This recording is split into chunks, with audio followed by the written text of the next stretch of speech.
बाबासाहेबांचा जो त्याग आहे, बाबासाहेबांनी आपल्या स्वतःकरता कधीच रोहिलं नाही. पोटची पोरं करून बायको सगळ्यांचा त्याग बाबासाहेबांना करावा लागलाय.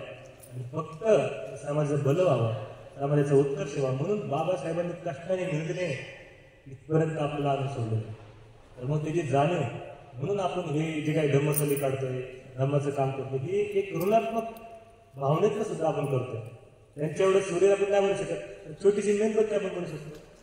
अशा प्रकारे आपण हे धम्मसली काढत असतो. वारंवार आपण वेगवेगळ्या ठिकाणी भेट देत असतो. त्याचं एक मात्र कारण हेच आहे की आपल्या स्वतःच्या जीवनामध्ये धम्माची वृद्धी झाली पाहिजे. धम्मदेशनाने संध्याकाळी 7 पर्यंत देत बसेल, कारण की बोलायसाठी भरपूर आहे. परंतु आपण धम्मपालनकथेमध्ये काय म्हणतो, नतावता धम्मधुरो यावता बहुभासती योचे आपण विसत्वानं धम्म काय न बसत. धम्म हा आचरणामध्ये आला पाहिजे. आता एखाद्या पिक्चरच्या थिएटरमध्ये गेलं काय, धम्मदेशन ऐकले, इकडनं आला इकडनं गेलं, काय उपयोग झाला. तर आपण संकल्प केला.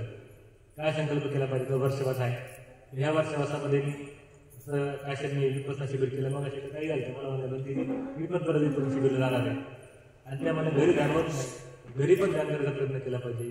सील पालन करण्याचा उपवासच धरले पाहिजेत आपण. पौर्णिमा, अष्टमी, अमावस्या या दिवशी महिन्यातनं 4 उपवासच केले पाहिजे.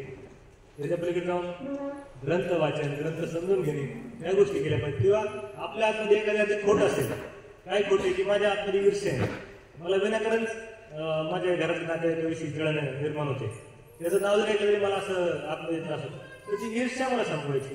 माझ्या आतमध्ये मत्सर आहे, म्हणजे समजा मी म्हणून नको नाही या वेळेला बसा, तर ते चांगलं फळ की माझं घट होतं, ते दुसरं फळ त्यांना देऊन टाकतो. तर मी ह्यावेळेस चांगलं फळ त्यांना देणार आहे. ही मत्सराची भावना आपण त्यागली पाहिजे.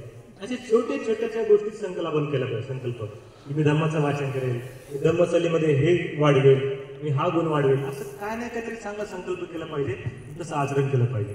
तरच आपण भगवान बुद्धांच्या अनुयायी आहोत, तरच आपण बाबासाहेबांच्या अनुयायी आहेत, तरच आपण धम्मामध्ये आहोत.